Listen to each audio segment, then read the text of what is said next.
Assalamualaikum warahmatullahi wabarakatuh. Ketemu lagi dengan saya Bu Abdin.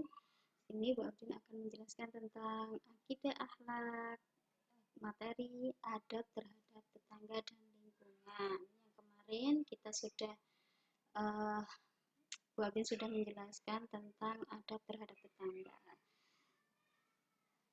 Sebelum pembelajaran dimulai, kita baca doa dulu ya, supaya mendapat manfaat, barokah, dan mendapatkan kefahaman tentang ilmu.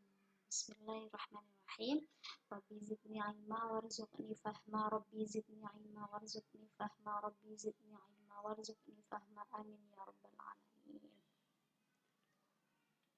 Tujuan pembelajaran kali ini di sini yaitu siswa mampu memahami pengertian dari adab terhadap lingkungan dengan baik. Yang kedua, siswa mampu menunjukkan perilaku peduli terhadap lingkungan sekitar dengan baik. Tiga, siswa mampu menerapkan adab terhadap lingkungan di kehidupan sehari-hari. 4, siswa mampu melatih adab terhadap lingkungan dengan baik. 5, siswa mampu merinci adab terhadap lingkungan dengan benar. 6, siswa mampu menunjukkan adab terhadap lingkungan di sekitar. 7, siswa mampu menyajikan adab terhadap lingkungan dengan benar. Tahukah kalian apa yang dimaksud dengan adab terhadap lingkungan?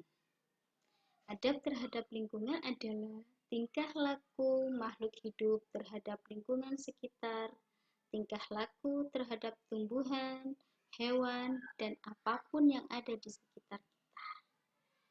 Mengapa kita harus baik terhadap lingkungan? Kenapa ya? Kita harus baik terhadap lingkungan agar tetap sehat dan sumber daya yang kita peroleh masih dalam keadaan baik. Jika kita tidak menjaga lingkungan dengan baik, maka bisa saja bumi kehabisan sumber daya, seperti tanah, kayu, air, dan sumber makanan bagi manusia. Bagaimana cara kita menjaga lingkungan di sekitar rumah kita? Cara menjaga lingkungan di sekitar rumah kita yaitu yang pertama, mencintai lingkungan. 2, menjaga lingkungan agar tetap bersih. 3, merawat lingkungan. 4, melestarikan lingkungan dan alam. 5, tidak menghancurkan lingkungan. 6, tidak mencemari lingkungan. 7, tidak menebang pohon atau lainnya. 8, suka menanam tanaman agar lingkungan menjadi nyaman. Lingkungan sehat dan bersih itu penting kita rawat dan kita jaga, terutama lingkungan rumah. Lihat, di situ ada rumah yang lingkungannya indah sekali, asri. Ingin kan lihatnya, seneng kan? Siapa yang mau seperti itu? Rumah perlu kita perhatikan kebersihannya, sehingga ketika tetangga berkunjung, mereka akan merasa nyaman dan senang karena rumah kita bersih. Untuk menjaga lingkungan rumah yang bersih dan sehat, ada beberapa hak dan kewajiban yang perlu kita perhatikan.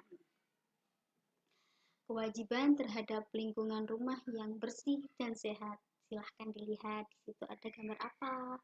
Ada anak yang menyiram bunga, ada yang ngepel, ada yang nyapu. Nah, itu kewajiban kita untuk menjaga lingkungan rumah yaitu yang pertama, menyapu pekarangan rumah. 2, menata peralatan rumah dengan rapi. 3, menyapu dan mengepel seluruh ruangan di rumah. 4, membersihkan toilet rumah. 5, menyedot debu-debu yang menempel pada kursi, kasur, karpet, dan lain-lain. Kewajiban terhadap lingkungan yang selanjutnya yaitu membuang sampah pada tempatnya. 7, jika ada selokan dekat rumah, kita wajib membersihkannya. 8, memotong ranting pohon yang menjalar ke rumah tetangga. 9, menyiram tanaman di rumah secara rutin agar tidak mati ya. Hak terhadap lingkungan rumah yang bersih dan sehat. Yang pertama, hak mendapatkan pekarangan rumah yang bersih. 2, mendapatkan lingkungan rumah yang nyaman, rapi. 3. Mendapatkan lingkungan rumah yang bersih. 4. Mendapatkan toilet rumah yang bersih. 5. Mendapatkan peralatan rumah yang bebas dari debu. 6. Mendapatkan rumah yang tidak penuh sampah. 7. Mendapatkan selokan rumah yang bersih. 8. Mendapatkan rumah bersih dari daun ranting tetangga. 9. Mendapatkan tanaman yang segar dan subur karena sering disiram dengan rutin. Kalian pasti memiliki berbagai macam tetangga, berbagai macam maksudnya karakternya, hobinya, gitu ya. Salah satunya adalah tetangga yang memiliki hobi memelihara binatang atau hewan. Supaya hewan yang kita pelihara tidak mengganggu kenyamanan tetangga, maka ada beberapa hak dan kewajiban yang perlu kita perhatikan. Supaya hewan yang kita pelihara tidak mengganggu kenyamanan tetangga. Kewajibannya di sini adalah 1. Menjaganya dengan baik supaya tidak mengganggu. 2. Tidak membiarkannya berkeliaran bebas di lingkungan. Karena kalau misalkan berkeliaran bebas, misalkan ayam, nanti beol sembarangan atau membuat kotor di lingkungan rumah tetangga, kan kita sendiri yang malu, ya kan? 3. Memberi makan dan minum secara teratur. 4. Menyediakan kandang yang layak. 5. Membersihkan tubuh dan kandang hewan. 6. Mengobatinya jika sakit atau dibawa ke dokter hewan ya kalau misalkan sakit. Kan ya apa ya? Hemat. Kasihan kalau misalkan sakit. 7. Tidak menyiksa hewan. 8. Berinteraksi dengan hewan dengan cara mengajak jalan-jalan atau berbicara.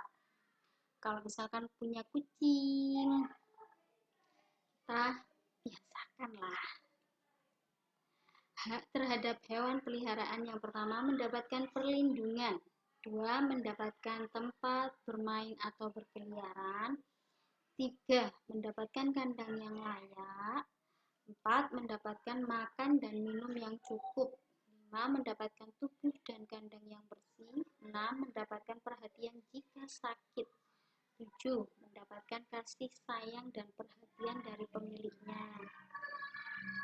Islam mengajarkan kita mengasihi hewan. Kenapa? Karena Islam mengajarkan agar kita menyayangi semua makhluknya.